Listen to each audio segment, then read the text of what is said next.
I was a teenager. I was a teenager when my alcoholism progressed and when I got sober. So I had all the evidence in the world of what alcohol and addiction could do, not only to a family, but what it could do to an individual.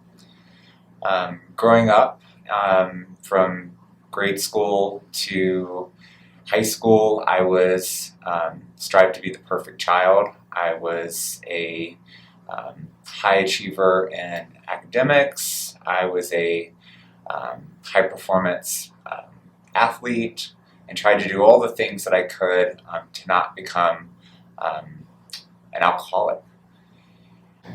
I knew I was an alcoholic from a very young age and years before I was drinking every day.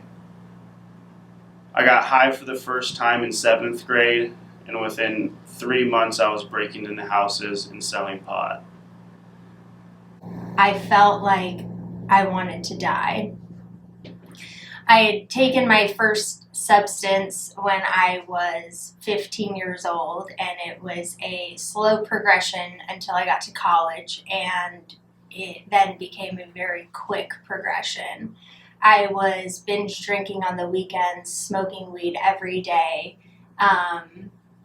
and going through different groups of friends to figure out who could handle my drinking and using the most. Eventually, they all fell away, and I started to isolate and just drink and use alone in my bedroom, where I was pretty sure I was going to live until the end of my days. And I actually got sent to AA. It wasn't my choice. The courts were like, you got to go to do these meetings. So I show up, and I'm just waiting for it to be over. There's always people that don't look like me.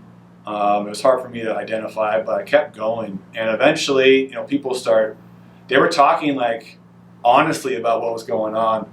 And I stopped being strangers. It started being something that, I don't have to go to this. I want to go to this. And today, all that confidence and good times I was seeking with alcohol, I get that by showing up and engaging with people.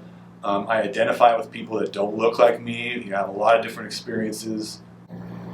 I found that there were young people in AA and that they had meetings. So I attended my first YP AA meeting, and still everyone was older than me by at least 10 years. And I could not see the similarities. My first sponsee was twice my age. That was a very different experience and nothing I thought would ever happen in sobriety. All you have to do is follow a few simple suggestions. If you can follow direction, you can do this. And what would have been helpful for me to hear, I don't know. I think I'm okay with what happened.